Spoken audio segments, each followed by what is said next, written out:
आऊज़ु बिल्लाहि मिनश्शैतानिर्रजीम बिस्मिल्लाहिर्रहमानिर्रहीम। तमाम मोमिनीन मोमिनात मुस्लिमीन मुस्लिमात तमाम इंसानों से सलाम अर्ज़ है। बाद सलाम आप सबसे गुजारिश है कि मेरे इस चैनल को सब्सक्राइब कर दीजिए और वीडियो पसंद आने की सूरत में इसको लाइक और शेयर करना नहीं भूलिएगा। सामाईन गिरामी, ये मेरा ज़ाती काम नहीं है। ये चैनल आपके लिए, ये आपके इंटरटेनमेंट के लिए नहीं बना। ये मेरी शोहरत और मेरे दिल के अरमान निकालने के लिए मैंने इस चैनल को नहीं बनाया है। ये चैनल जो है बिलाए मोहम्मद व आले मोहम्मद अलैहिस्सलाम की बिना पर बना है और इस चैनल से आपको इंशाअल्लाह तबारक व तआला मोहम्मद व आले मोहम्मद अलैहिस्सलाम के मनाक़िब ही दिखेंगे। तो सामईन गिरामी, और ज़ाहिर है कि मोहम्मद व आले मोहम्मद अलैहिस्सलाम के मनाक़िब जो हैं वो कुरान और हदीस, इसमें जो है वो सबसे अहम सोर्सेस हैं। फिर बाकी तारीख़ वग़ैरह के भी हवाले दिखेंगे। तो सामईन गिरामी, आज की वीडियो, जिससे जो टाइटल से ज़ाहिर है कि आज की वीडियो हमारे आपके सरदार इमाम मोहम्मद तक़ी अलैहिस्सलाम के हवाले से है कि आप अलैहिस्सलाम का ज़िक्र अहले सुन्नत की किताबों में। ये वीडियोस मैं इसलिए बना रहा हूँ कि ये आइम्मा अहले बैत, आइम्मा इत्ना अशर सिर्फ शियों के इमाम नहीं हैं, या सिर्फ शियों ने उनके मनाक़िब अपनी किताबों में नहीं लिखे, उनकी अहमियत को अपनी किताबों में तस्लीम नहीं किया, बल्कि अहले सुन्नत के जमी मौल्लिमीन और आइम्मा अहादीस ने आइम्मा अहले बैत अलैहिस्सलाम के आगे शागिर्दगी की तरह अपने घुटने टेके हैं।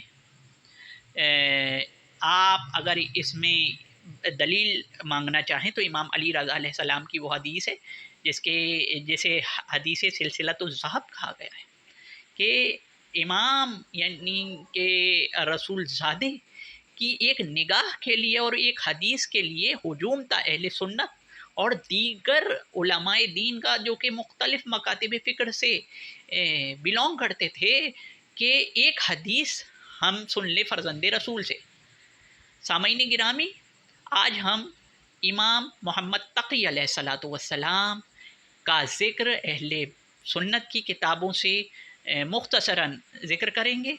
ज़ाहिर है अहले सुन्नत की किताबों में कितना ज़िक्र है, इससे आपको आपको जो है वो मेरी ये सीरीज़ खिलाफत बातनिया फ़ी कुतुब अहलुल सुन्ना में आप देखेंगे, जो इसी चैनल पे मौजूद है, तो आपको अंदाज़ा हो जाएगा कि उसके लिए तो साल भर भी जो है वो कम है।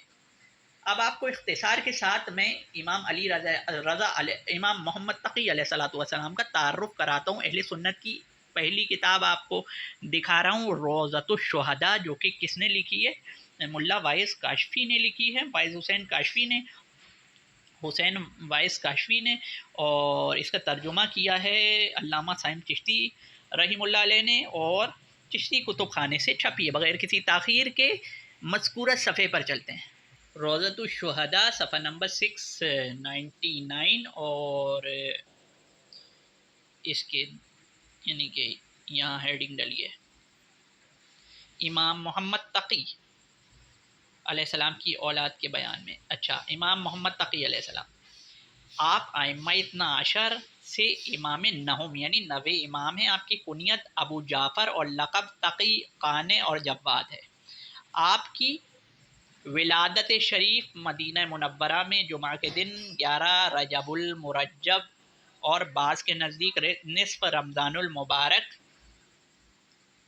175 हिजरी में हुई। अच्छा, जो है वो ज़रूरी नहीं है कि अहले तशय्यो के जो तारीख़ पैदाइश उनके नज़दीक है और अहले तसन्नुन की तारीख़ पैदाइश जो दर्ज है उसमें इत्तिफ़ाक़ हो, इख्तिलाफ़ भी हो सकता है। ये तारीख़ी इख्तिलाफ़ है, इसे क़त नज़र कीजिए। आपकी शहादत सैशुम्बा के दिन 221 हिजरी में मोतसिम की खिलाफत के ज़माने में हुई। कहते हैं, क्या कहते हैं कि आपको जहर से शहीद किया गया, ठीक है ना। तो ये तो एक रोशन हकीकत है, इससे कोई इनकार नहीं कर सकता कि आइम्मा अहले बैत को शहीद किया गया। ये के बारे दीगर और कुरान में भी इसका जिक्र है कि उलमा कायमम बिल क़िस्त को, जो कि रसूलुल्लाह के बाद जिनका जिक्र किया गया है, तो वो तो जानशीन ठहरे ना, वो खलीफा ठहरे जिनका रसूलुल्लाह के बाद जिक्र खैर किया जाए। तो उलमा कायमम बिल क़िस्त, इनकी निशानी ये है कि वो किसी मर्ज़ से इंतकाल नहीं करेंगे। आपको पहचानना बहुत आसान है कि वो शहीद होंगे, और उनको उनकी अदल की वजह से, क़िस्त की वजह से शहीद किया जाएगा। ज़ाहिर है कि ये तो सिर्फ उलमा इस्लाम या शिया वगैरह नहीं, बल्कि अंग्रेज़ों तक ने लिखा है, गैर मुस्लिमीन ने लिखा है कि मौला अली अलैहिस्सलाम वो इमाम हैं कि जिनको उनके अदल की वजह से शहीद किया गया। तो उलमा कायमम बिल क़िस्त आपको बता चुका हूँ, इसकी डिटेल आप जो है वो मेरी खिलाफत बातिनिया वाली सीरीज़ में ज़रूर देख सकते हैं। आपका मज़ार अक़दस बगदाद शरीफ में आपके जद्द बुज़ुर्गवार इमाम मूसा काज़िम अलैहिस्सलाम के मशहद मुक़द्दस, यानी कि जहाँ आपका मज़ार है, के करीब है। आप अपने बचपन ही में इस कदर कमाल अदब और इल्म फ़ज़ल रखते थे कि खलीफा मामून और रशीद ने आपसे मुतासिर होकर अपनी बेटी उम्मो फ़ज़ल या उम्मुल फ़ज़ल को आपके निकाह में दे दिया और आपके साथ मदीना मुनव्वरा को रवाना कर दिया और हर साल 10,000 दरहम आपको भेजता। अब ये तो बहरहाल दिखावा ही था, मगर क्या कहते हैं, आप अगर तारीख़ पढ़ेंगे तो आपको पता चलेगा। बहरहाल मोहम्मद तक़ी अलैहिस्सलातु वस्सलाम की करामात और मकामात बहुत ज़्यादा हैं। आपके पीछे आपके दो बेटे अली हादी और मूसा थे। अच्छा, ये अली हादी जो है इमाम अली नक़ी अलैहिस्सलाम, ठीक है। अच्छा, तो आपको यहाँ तारुफ दिखा दिया इस किताब में। अब ये इतनी मैंने डिटेल, अब इतना वाक़या सुना दिया कि शादी हुई आपकी ना उम्मुल फ़ज़ल से। अब इसके बाद एक करामत शुरू हो जाएगी किसी और किताब में। आपको अहले सुन्नत की दूसरी किताब दिखाता हूँ। अच्छा, ये सफ़ा नंबर 354 है और किस किताब का? ये शवाहिदुन नबुव्वत किताब है, मुल्ला जामी जिनका कलाम बड़ा मशहूर है, तनम फरसूदा। ये अहले सुन्नत के वली कामिल हैं, मकतबा नबविया में ये छपी है, ठीक है। प्योर सुन्नी इदारा है। और ये सफ़ा नंबर 354 है। और आपको आप हेडिंग देख सकते हैं, इमाम मोहम्मद बिन अली बिन मूसा बिन जाफ़र, ठीक है। आप नवे इमाम हैं। अच्छा, इससे पहले कि मैं आपकी करामात की तरफ बढ़ूँ, इसमें लिखा है आप नवे इमाम है, उसमें भी लिखा था आप नवे इमाम है। ये नहीं लिखा शियों के नवे इमाम है, लिखा है आप नवे इमाम है, ठीक है। किसने? मुल्ला जामी ने। मुल्ला जामी जो है ना, वो शियों से बहुत ज़्यादा दोस्ती के कायल नहीं थे। उन्होंने रुदूद लिखे हैं शियों पर। बहरहाल मुल्ला जामी लिख रहे हैं अहले सुन्नत की नुमाइंदगी करते हुए कि इमाम मोहम्मद तक़ी अलैहिस्सलाम नवे इमाम है। तो ये जो अलीउल अहसन नकवी जैसे और दीगर जो है वो अफराद जो कि कन्फ्यूजन क्रिएट करते हैं मोमिनीन के दिमाग में कि अहले बैत के और भी लोग हैं, वो इमाम क्यों नहीं है, तो ये मुल्ला जामी और वाइस काशफी से क्यों नहीं आपने पूछा? ये एक पूरी किताब है मेरे पास, लिसानुल हक़ाइक़। ये लिसानुल हक़ाइक़ की अगर आप फहरिस्त देखेंगे ना, फहरिस्त, तो आप ये देखेंगे कि कितने लोगों ने आइम्मा अहले बैत अलैहिस्सलातु वस्सलाम की शान में, ये देखें ये कहाँ तक जाती है। ये 91 उलमा तक जाती है। 91 उलमाए अहले सुन्नत क्या क्या क्या उनका दिमाग ख़राब हो गया है कि वो यही तरतीब के साथ चल रहे हैं। इतना बड़ा इजमा आप किसी तरतीब में दिखा दें 12 खुलफा वाली, तो मैं आपको मानूँ। मज़ीद डिटेल के लिए आप मेरी किताब का इंतज़ार करें, खुलफा राशिदीन वल महदीयीन। इंशाअल्लाह आपको जो है वो तस्कीन आमेज़ रिसर्च दूंगा कुरान और हदीस की बिना पर, जिसमें 75% कुरान और एक अक्सर जो है वो हिस्सा हदीस, वो भी सही या हसन हदीस की बिना पर हमने रखा है। आपको मैं सुनाऊंगा। बहरहाल जब वो बोल रहे हैं नवे इमाम हैं, तो आप ये जो आप हज़रत ज़ैद रहीमुल्लाह अलैह को जो आप अहले बैत के इमामों में गिनते हैं, तो भाई इन्होंने क्यों नहीं गिना? वो मुक़द्दम हैं, मुक़द्दस हैं बेशक। हम हसन अल्लाह यारी के मौक़िफ़ के कायल नहीं हैं कि उनकी तौहीन करें, खुदा न खास्ता। मगर 12 इम्मा बिल्कुल मुख्तलिफ हैं, जिनके नाम रसूलुल्लाह सल्लल्लाहु अलैहि वसल्लम ने बताए हैं। और खिलाफत बातियाँ वाली सीरीज़ में मैंने आपको वो हदीस दिखाई है। अगरचा हसन अल्लाह यारी अभी तक उर्दू में वो हदीस नहीं दिखा सका, मगर मैंने आपको वो हदीस बहुत पहले ही हसन अल्लाह यारी के मशहूर होने से, उर्दू में कलाम में मशहूर होने से, हालांकि अरबी फ़ारसी मुझे मालूम है बहुत पहले से कर रहा है, उर्दू में मशहूर होने से पहले ही मैंने खिलाफत बातिनिया सीरीज़ में 12 इमामों के नाम हदीस में दिखाए हैं। बहरहाल जो कि अलीउल हसन नकवी की डिमांड पर वो नहीं दिखा सका।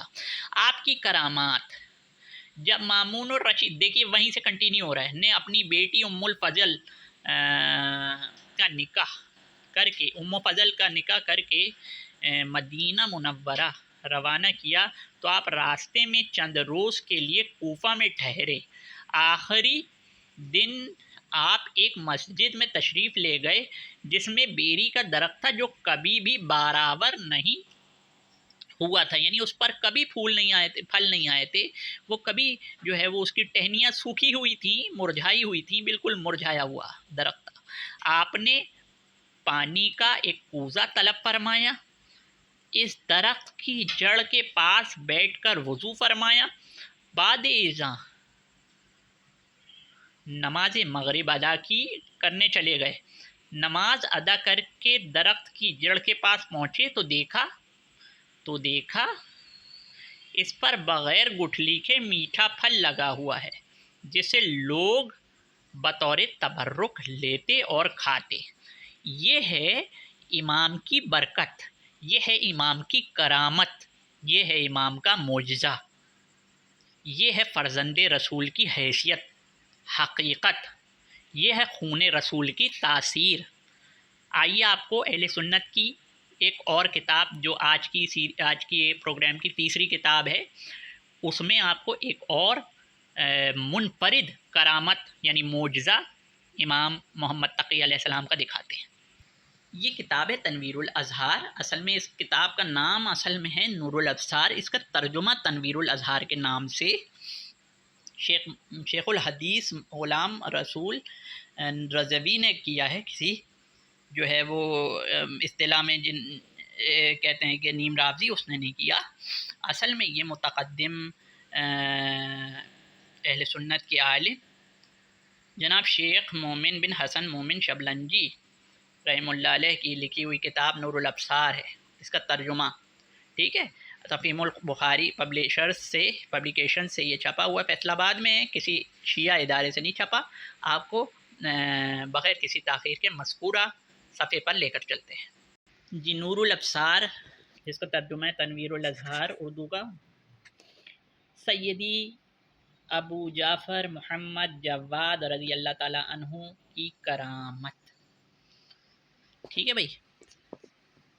तो अबू खालिद से रिवायत है कि उन्होंने कहा, मैं लश्कर में था, मुझे ख़बर मिली यहाँ तक कि यहाँ एक शख्स मजूस है जिसको शाम से लोहे की जंजीरों में जकड़कर लाया गया है।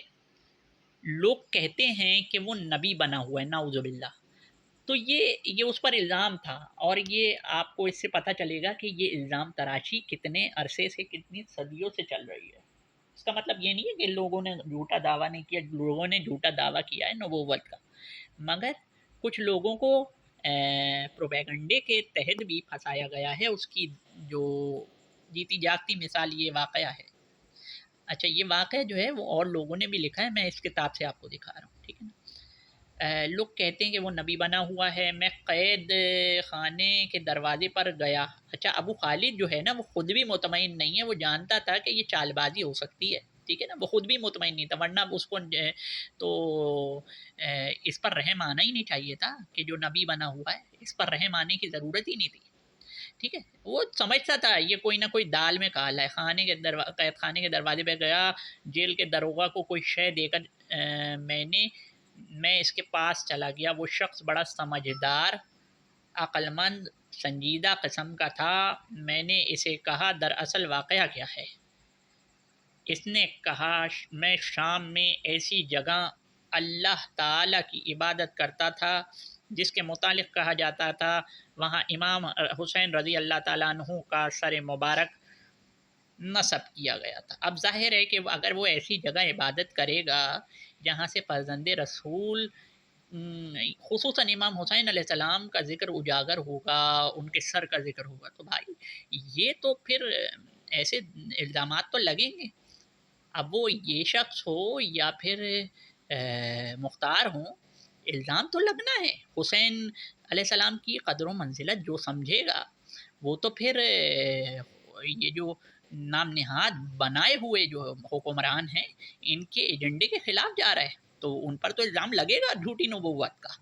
तो ये तो बड़ा नॉर्मल था, जिसके मुतालिक कहा जाता है कि वहाँ इमाम, ठीक है, नसब था। एक रात मैं अपनी जगह मेहराब में मुतवज्जा होकर अल्लाह का ज़िक्र कर रहा था कि मैंने अपने सामने एक शख्स देखा। इसने मुझे कहा, खड़े हो जाओ। मैं खड़ा हो गया, मैं उसके साथ खड़ा हो गया। वो थोड़ा सा चला तो क्या देखता हूँ कि हम कूफा की मस्जिद में हैं, यानी कि तय्युल अर्ज़ किया इन्होंने। अब तय्युल अर्ज़ किसे कहते हैं? स्पेस कॉन्ट्रैक्शन, जो आइंस्टाइन ने थ्योरी ऑफ रिलेटिविटी में बताया था कि जब कोई मादा नूर के स्क्वायर की स्पीड से दौड़ने लगेगा, उसकी स्पीड हो जाएगी, तो उसके लिए क्या होगा? वक्त रुक जाएगा, ज़मीन सुकड़ जाएगी, यानी स्पेस कॉन्ट्रैक्ट हो जाएगा। तो ये बिल्कुल यही स्पेस कॉन्ट्रैक्ट है। ज़रा से कदम चलने पर एक मुकम्मल शहर पार हो गया, ठीक है ना, शाम से कूफा आ गया, ठीक है। कूफे की मस्जिद में हैं। इसने कहा, ये मस्जिद पहचानते हो? मैंने कहा जी हाँ, ये कूफे की मस्जिद है। इसने कहा, नमाज़ पढ़ो। मैंने इसके साथ नमाज़ पढ़ी, फिर वो चला गया, मैं भी इनके साथ हो लिया। अभी थोड़ा ही दूर गए होंगे कि हम मक्का मुकर्रमा की मस्जिद में पहुंच गए, ठीक है ना। तो ये तय्युल अर्ज़ है, जो नहीं जानते तो उनको तो समझ में ही नहीं आएगा, ठीक है ना, मगर जो जानते हैं उनको मालूम है तय्युल अर्ज़ किसे कहते हैं। वही स्पेस कॉन्ट्रैक्शन जो कि आइंस्टाइन ने भी बताया, ठीक है, थ्योरी ऑफ रिलेटिविटी के रिज़ल्ट में होगा। उसने बैतुल्लाह का तवाफ़ किया, मैंने भी इसके साथ तवाफ़ किया, फिर वो चला गया, मैं भी इसके साथ बाहर आ गया। अभी थोड़ी ही देर गए होंगे कि मैं अपनी जगह था, यानी वही शाम में, जहाँ अल्लाह ताला की शाम में इबादत किया करता था। फिर वो शख्स मुझसे गायब हो गया, ठीक है ना, इसमें गैबत की सलाहियत भी थी। मैं इस मंज़र से साल भर हैरान रहा। जब दूसरा साल आया तो वही शख्स मेरे सामने आया। मैं उसको देखकर बहुत खुश हुआ। उसने मुझे बुलाया, मैं हाज़िर हो गया। तो उसने जिस तरह गुज़िश्ता साल किया था, इसी तरह इस दफ़ा भी किया। जब मुझसे जुदा होने का इरादा किया तो मैंने इसे कहा, उस खुदा की कसम है जिस ने तुझे इस पर कादिर किया है जो मैंने तुझसे देखा, मुझे बताइए कि तुम कौन हो?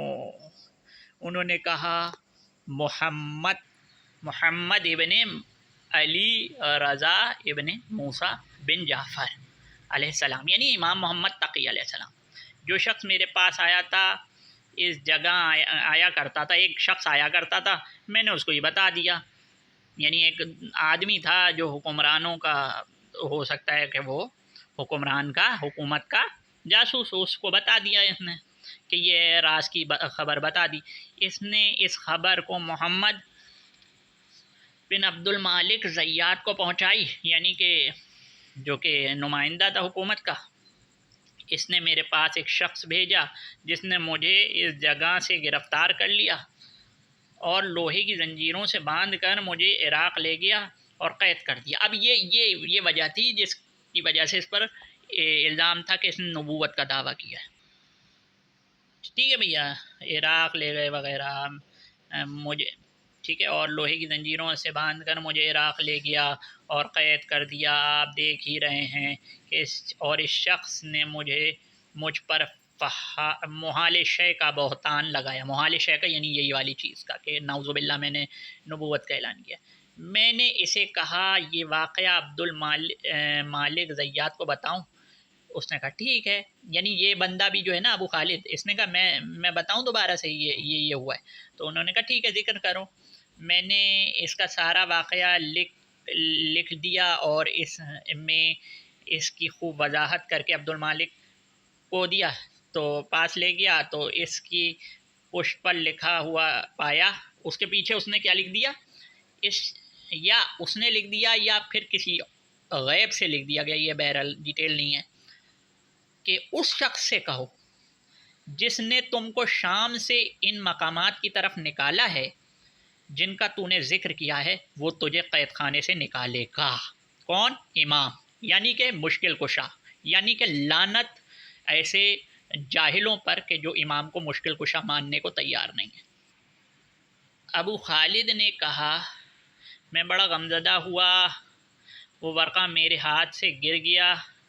दिल में ख़याल आया कि कल इसकी के पास जाऊंगा, इसको सब्र की तलक़ीन दूंगा, उससे कहूँगा कि अल्लाह ताला से खुलासी और खुशी तलब करे और मजबूर शख्स की बात ज़िक्र करूँगा। ठीक है, उस मजबूर शख्स की बात ज़िक्र कर। अच्छा भाई, जब दूसरा दिन हुआ तो अलल सुबह कैद खाने की तरफ गया तो वहाँ सिपाही और दीगर जेल के मुहाफिज परेशान थे। मैंने पूछा वाक़या क्या हुआ? मुझे बताया गया कि जिस शख्स ने नबी होने का दावा किया था और उसे शाम से पकड़कर यहाँ लाया गया था, वो तन्हा गुज़िश्ता रात जेल से गायब हो गया। ठीक है ना, गायब हो गया वो। उसके क़ुयूद यानी कि हथकड़ियाँ और गले का तोक़ जेल में पड़े रहे। नामालूम वो उनसे किस तरह खुलासी पा गया। भाई ये इंसानों के समझने की बात नहीं है। अब वो नेपाल में मुर्दों को ज़िंदा होने करने का वाक़या, जिसकी डिटेल मैंने आपको बताई है, 2 मरतबा बता चुका हूँ, इसी चैनल पर मौजूद है। नेपाल वाले वाक़े के हिसाब से वीडियो आप देख लीजिएगा, रेड कलर में होगी। और दूसरा, मैंने इरशाद भट्टी के साथ जो नेपाल वाले वाक़े में जिसने बहुत ज़्यादा तमस्खुर किया था, मुफ्ती तारिक मसूद, उसको अभी डबल जो है वो डोज दी है। आप देखें तो सही कि इन मुनकरीन मौजज़ात आइम्मा अहले बैत का मैंने हाल क्या किया है। आप देखिए तो सही। जब तक के लिए अस्सलाम वालेकुम।